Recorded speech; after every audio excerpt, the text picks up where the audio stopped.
2024ஆம் ஆண்டு தமிழகம், புதுவை, காரைக்கால் பகுதியில் ஆண்டு அளவில் பார்க்கின்ற பொழுது ஜனவரி முதல் டிசம்பர் வரையிலான காலகட்டத்தில் பார்க்கின்ற பொழுது பதிவான மழையின் அளவு 1179 மில்லிமீட்டர். ஜனவரி பிப்ரவரி மாதங்களில் 52 மில்லிமீட்டரும், மார்ச் ஏப்ரல் மே கோடை காலத்தில் 147 மில்லிமீட்டரும், ஜூன் முதல் செப்டம்பர் வரையிலான தென்மேற்கு பருவமழை காலத்தில் 389 மில்லிமீட்டரும், அக்டோபர் நவம்பர் டிசம்பர் வடகிழக்கு பருவமழை காலத்தில் 590 மில்லிமீட்டரும் பதிவாயிருக்கிறது. ஆக மொத்தம் 1179 மில்லிமீட்டர். கடந்த ஆண்டை விட இது 143 மில்லிமீட்டர் அதிகம். கடந்த ஆண்டு 1036 மில்லிமீட்டர் பதிவானது. இயல்பிலிருந்து விலகலை பார்க்கின்ற பொழுது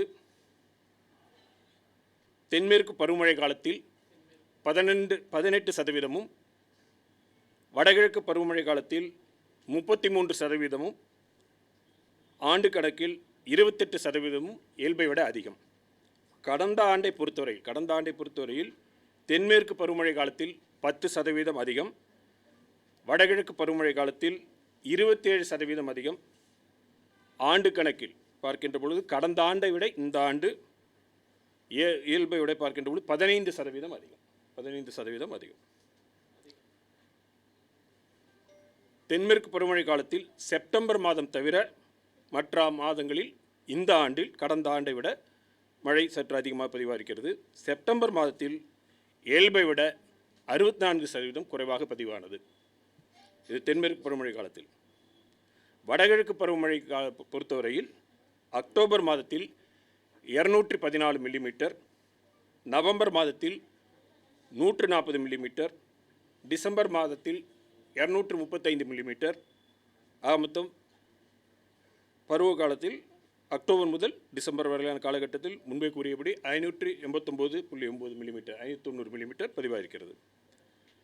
இயல்பிலிருந்து விலகலை பொறுத்தவரையில் அக்டோபர் மாதத்தில் இயல்பை விட 25% அதிகம், நவம்பர் மாதத்தில் இயல்பை விட 23% குறைவு, டிசம்பர் மாதத்தில் 164% இயல்பை விட அதிகம்.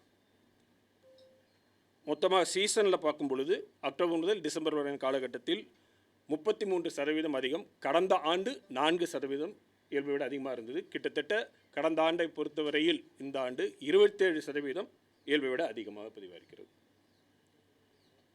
குறிப்பாக நம்ம பார்க்கும் பொழுது பெஞ்சல் புயலால் மழை கிடைத்தாலும்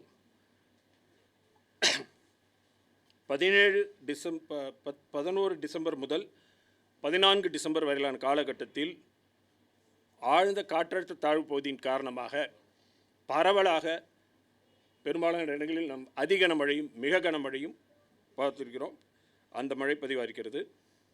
மாவட்ட அளவில் பார்க்கின்ற பொழுது தென்மேற்கு பருவமழை காலத்தில் நெல்லை ஒரே ஒரு மாவட்டத்தில் மட்டும் இயல்பை விட மிக அதிகமாக கிட்டத்தட்ட 265% இயல்பை விட அதிகமாக பதிவாகிறது. 16 மாவட்டங்களில் இயல்பை விட அதிகமாகவும், 17 மாவட்டங்களில் இயல்பை ஒட்டியும், 6 மாவட்டங்களில் இயல்பை விட குறைவாகவும் பதிவாகிறது. இது தென்மேற்கு பருவமழை காலத்தை பொறுத்த வரைக்கும்.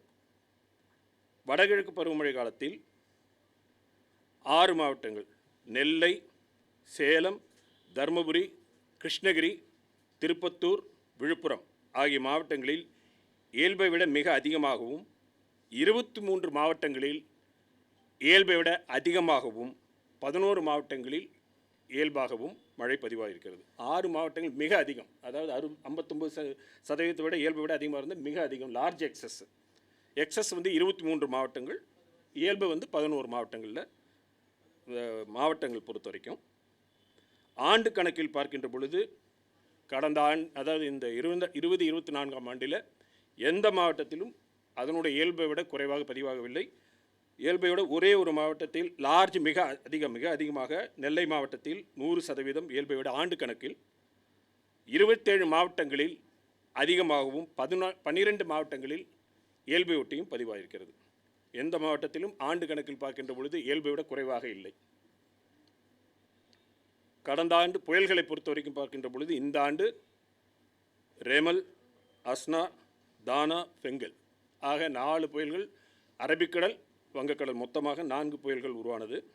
கடந்த ஆண்டு 6 புயல்கள் உருவானது. Mocha, Hamoon, Midhili, Michaung, Biparjoy and Tej. இது வந்து கடந்த ஆண்டு. இந்த ஆண்டு 4 புயல்கள், இது 6 புயல்கள். இதை தவிர்த்து டிப்ரெஷன்ஸ் எல்லாம் இருந்தது.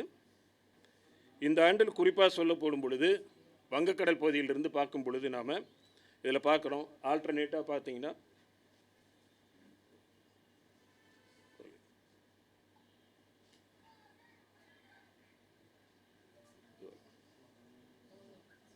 இது வரலையா?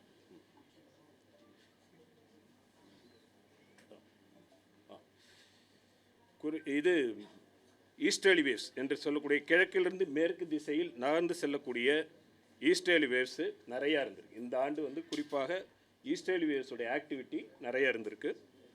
அதை தவிர்த்து எம்ஜேஓவும் அக்டோபர் மாதம் மற்றும் டிசம்பர் மாதத்தில் அதனுடைய பங்கு அளித்திருக்கிறது. இதில் பார்க்கும்போது இதை பார்க்குறோம். நம்ம வந்து ஆல்டர்னேட்டிவாக பார்க்குறீங்க. இந்த டேஷ் லைனு அந்த சாலிட் லைன் பார்க்குறோம் இல்லையா?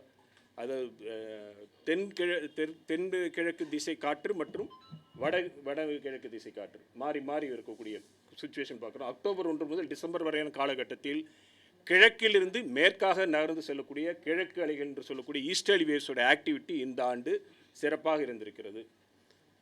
மேலும் எம்ஜேஓ அதை பார்க்கும் பொழுது அக்டோபர் மாதம் டிசம்பர் மாதத்திலும் குறிப்பாக அதனுடைய பங்கு இருந்திருக்கிறது. தற்பொழுது நிலவரப்படி பார்க்கும் பொழுது எக்ஸ்டெண்டட் ரேஞ்ச் ஃபோர்காஸ்ட் படி பார்க்கும் பொழுது பொங்கல் வரைக்கும் மழை வருவதற்கான வாய்ப்பு இருக்கிறதால் வடகிழக்கு பருவமழையுடைய விலகல் வந்து பிறகு தான் தெரிவிக்கப்படும். இப்பொழுது ஒரு ஆல்ரெடி வந்து வடகிழக்கு பருவமழை வந்து நமக்கு வளிமண்டல கீழடுக்கு சுழற்சி இந்திய கடல் மற்றும் அதனை ஒட்டிய தென்மேற்கு வங்கக்கடல் பகுதியில் நிலவுகிறது. இதன் காரணமாக நேற்று கூட மழை நடந்து கொண்டிருக்கு. அப்புறம் 2-3 தினங்களுக்கு பிறகு 7ஆம் தேதி முதல் மீண்டும் மழை வருவதற்கான வாய்ப்புகள் இருக்கின்ற காரணத்தால் பொங்கல் வரை இருக்கின்ற காரணத்தால் இது குறித்து பின்னர் தெரிவிக்கப்படும். கடந்த ஆண்டு நம்ம வந்து 16ஆம் தேதி அக்டோபர் மாதம் இது வடகிழக்கு பருவமழை இதுவானது. இந்த ஆண்டு 15ஆம் தேதி. 14ஆம் தேதி ஜனவரியில் கடந்த ஆண்டு வடகிழக்கு பருவம் நிறைவு பெற்றது. இந்த ஆண்டு பின்னர் தெரிவிக்கப்படும். ஓகேங்களா?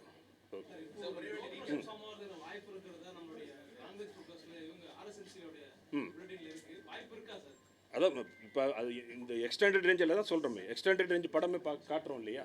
எக்ஸ்டெண்டட் ரேஞ்சோட இதில் பார்க்கும் பொழுது உங்களுக்கு அடுத்து ரெயின்ஃபாலுக்கான வாய்ப்பு இருக்குது. அது என்ன லோ ப்ரெஷராக என்னங்கிறது பின்னாடி பார்க்கலாம். ஈஸ்டர்லி வேவ் ஆக்டிவிட்டீஸ் அடுத்து வரக்கூடிய தினங்களில் கிழக்கு அலைகளுடைய ஆக்டிவிட்டி அதிகமாக இருக்கக்கூடிய வாய்ப்பு இருக்குது.